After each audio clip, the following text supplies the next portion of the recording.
Assalamualaikum warahmatullahi wabarakatuh. Bismillahirrahmanirrahim.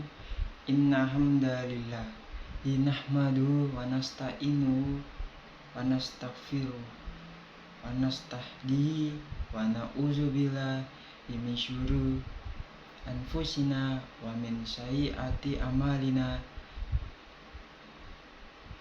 Yahdihillahu fala mudhillalah wa man yudlil fala hadiyalah. Asyhadu an la ilaha illallah wa asyhadu anna Muhammadan abduhu wa rasuluh. Allahumma sholli wa sallim wa barik ala sayyidina Muhammadin wa ala alihi wa ashabihi wa man ihtada biyadahu illa yaumil qiyamah. Amma ba'du, faya ibadallah, usinihi nafsi wa iyakum bittaqullah, faqad fazal mutakun. Wa qala ta'ala, ya ayyuhallazina amanu taqullaha haqqa tuqati wa la tamutunna illa ma antum muslimun. Shadaqallahu azim. Jamaah, marilah kita panjatkan puja dan puji syukur kehadirat Allah Subhanahu wa taala. Dengan nikmatnya dan hidayahnya kita dapat berkumpul di sini dan menunaikan sholat Jumat berjamaah. Salawat dan salam semoga senantiasa tercurah kepada baginda Nabi Muhammad SAW yang telah menyampaikan agama yang sempurna kepada umat manusia. Semoga kita termasuk ke dalam golongan orang-orang yang selalu berpegang teguh dengan sunnah beliau hingga ajal menjemput kita. Saudara jamaah sholat Jumat, kali ini kita akan membahas tentang ibadah. Apakah ibadah untuk kepentingan dunia? Kita memperhatikan topik ibadah untuk kepentingan dunia, mungkin sebagian orang terkejut. Pemikiran dan prasangka langsung mengarah pada sesuatu yang mustahil. Karena ibadah adalah perbuatan yang dipersembahkan seorang hamba kepada Tuhannya. Bagaimana mungkin ibadah berubah menjadi sesuatu yang bisa dimanfaatkan untuk ambisi duniawi? Tapi sebenarnya disadari atau tidak jamaah, sekarang ini banyak orang yang memanfaatkan momen ibadahnya untuk kepentingan dunia. Ibadah dijadikan sebagai momen untuk mendatangkan keuntungan materi serta mewujudkan ambisi hawa nafsu. Dalam buku Muhammad Sang Yatim oleh Prof. Dr. Muhammad Sameh Said menceritakan bahwa masyarakat jahiliyah sebelum kelahiran Nabi Muhammad SAW menjadikan materi sebagai acuan apapun. Bahkan dalam ibadah pun dijadikan sebagai ladang untuk menghasilkan harta dan kepentingan ekonomi. Kota Mekah tempat pasar aneka Tuhan diperjualbelikan di dalam dan di sekeliling Ka'bah yang didahulunya dibangun oleh Nabi Ibrahim alaihissalam dan Nabi Ismail alaihissalam sebagai Baitullah agar orang-orang datang untuk beribadah kepada Allah dengan jiwa yang suci dan khusyuk. Dalam firman Allah Subhanahu wa taala dalam Quran surat Al-Hajj ayat 26-27 yang berbunyi, wa iz bawa nali Ibrahim makana baiti alla tusyrik bi syai'aw wa tahir batiya litaifina wala qaimana warruqa'i sujud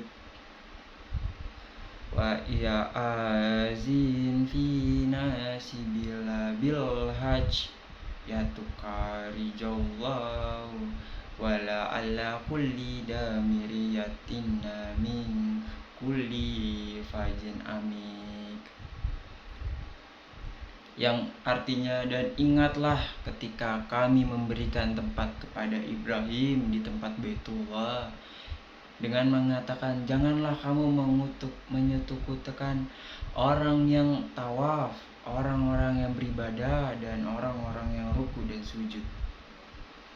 Dan berserulah kepada manusia untuk mengejarkan haji, niscaya mereka akan datang kepadamu dengan berjalan kaki dan mengendarai unta yang kurus yang datang dari segenap penjuru yang jauh. Hadirin saudara-saudara jamaah sholat Jumat yang dirahmati Allah Subhanahu wa Ta'ala, membaca ayat di atas dijelaskan bahwa kota Mekah menjadi tempat pasar aneka Tuhan, dan Tuhan yang terbuat dari patung berhala pun diperjualbelikan. Dalam topik ini, maka kata diperjualbelikan Tuhan tetapi khawatir dianggap sebagai narasi yang merendahkan derajat Tuhan. Meski pada kenyataannya begitu, memperjualbelikan miniatur Tuhan oleh para kaum jahiliyah. Yang dimaksud adalah Ka'bah. Selanjutnya, bahwa memang manusia terus melaksanakan haji ke Baitullah, tetapi bukan untuk menyembah Allah, melainkan untuk mengagungkan 360 berhala yang berada dalam Ka'bah dan melakukan perniagaan langsung dengan jual beli. Para pemuka Mekah saling bersaing untuk merebut pengaruh dan kekuasaan, terkadang dengan slogan memuliakan para jamaah haji, terkadang untuk pelayanan Ka'bah, kadang juga untuk memperbesarkan Ka'bah. Pasar pun berdiri meriah di sekeliling Ka'bah. Ibadah haji menjadi sekedar simbol, sebab kandungan esensinya telah hilang dan tiada. Tujuan sebenarnya saudara-saudara yang kita tahu, pembangunan Ka'bah adalah perintah Allah kepada manusia untuk melaksanakan haji. Tetapi semua sirna di tengah kesesatan manusia zaman jahilah sekarang dan hawa nafsu mereka. Mereka bertawaf dan mengelilingi Ka'bah dalam keadaan mabuk, telanjang, berpesta pora sepanjang malam seraya mengadakan sayembara syair dan pidato. Suku Quraisy menjadi pemimpin suku Arab karena dominasi mereka atas kota Mekah. Dan pengelola Ka'bah, dari apa yang kita tahu, kisah ini kemudian menerjemahkan dengan fenomena kehidupan manusia di era milenial sekarang. Fenomena masyarakat jahiliyah di atas kini terulang oleh dengan kemasan modern yang disebut zaman milenial. Ibadah yang mestinya dikerjakan hanya karena Allah atau Tuhan semesta berubah orientasinya untuk kepentingan materi atau ekonomi.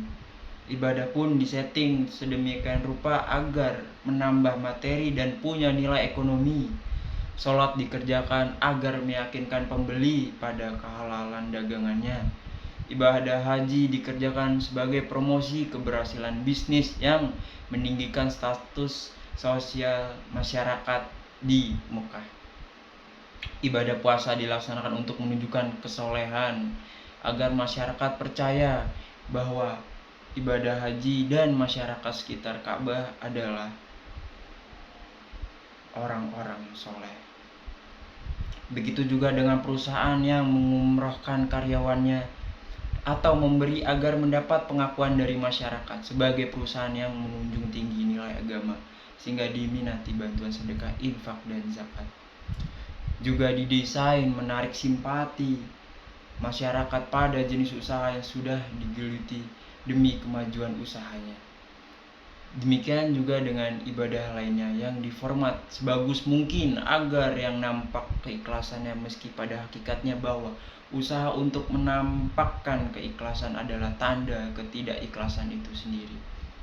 Saudara-saudaraku yang dirahmati Allah Subhanahu wa taala, yang telah hadir dalam sholat Jumat untuk kali ini, semoga kita dilangkahkan untuk beribadah haji atau umroh dalam keadaan ikhlas, dalam keadaan sehat, dalam keadaan mempunyai tujuan yang bagus dan baik untuk Allah Subhanahu wa taala, yang tidak semata dalam surat Quran surat Ad-Duha firman Allah yang artinya, dan terhadap nikmat Tuhanmu hendaklah engkau nyatakan dengan rasa bersyukur. Saudara-saudaraku yang dirahmati Allah, pada sholat Jumat mari kita renungkan sejenak apa tujuan kita, apa niat kita dalam beribadah kepada Allah Subhanahu wa taala. Semata-mata hanya untuk kesenangan kita atau untuk Allah Subhanahu wa taala. Saudara-saudaraku, mari kita baca doa. Allahumma firla lil muslimina wa muslimah wal mu'mini wal mu'minat ahya minhu wa alamwati innaka sami'un qaribun muhibud da'wa. Rabbana la tu'azina inna nasina wa atahna Rabbana wa la tahmil alaina isron kama halam tahu ala zina min qablina Rabbana wa la tuhammilna ma la taqalana bi wa'fu anna wa'fi anna warhamna anta maulana fansurna ala qaumil kafirin. Rabbana atina fid dunya hasanah wa fil akhirati hasanah wa qina azabannar. Walhamdulillahirabbil alamin. Saya Alvino Rudian Rawan dengan NIM 2151313 telah menjelaskan tentang ibadah dalam kota Mekah. Sekian dari saya. Kalau banyak kurangnya mohon dimaafkan. Wassalamualaikum warahmatullahi wabarakatuh.